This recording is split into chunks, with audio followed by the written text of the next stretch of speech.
place. Elle veut rencontrer la population réunionnaise et répondre à ses préoccupations quotidiennes.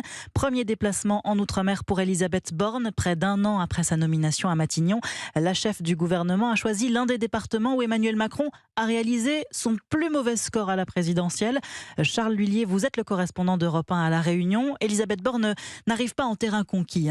Oui, 4 ans après la dernière venue d'Emmanuel Macron, ici, les Réunionnais, dont 30% vivent sous le seuil de pauvreté, n'attendent pas grand-chose de cette visite. Madame Borne veut essayer de conquérir un électorat plutôt favorable à la NUPES. C'est de la com. Il faut qu'elle vienne faire quelque chose de concret. On souffre ici en ce moment à La Réunion. Elle représente le gouvernement, il y aura certainement des blocages. Des manifestations voulues par les syndicats qui vont suivre à la trace le cortège ministériel. Jean-Marc Vellia, pour la CFDT, ne veut pas trop en dire, mais il est prêt. Il y aura l'effet de surprise. Un comité d'accueil doit être sur tout le passage. Nous serons partout sur toute l'île et nous allons voir la posture aussi de nos politiques. Des politiques qui veulent jouer collectif avec les syndicats. Perceval Gaillard, député de la France Insoumise, appelle à un concert de casseroles dès l'atterrissage de l'avion ce matin. Accueillir Madame Borne avec le plus de bruit possible, des casserolades, etc. Ce qu'il faut dire aussi, c'est que la visite va être très sécurisée. À mon avis, il y aura peu d'espace. Visite très encadrée, mais qui devrait commencer en douceur. Le premier temps fort se déroulera ce matin à Salazie, l'une des plus petites communes de l'île. Saint-Denis de la Réunion, Charles Lhuillier, Radio Freedom pour Europe 1.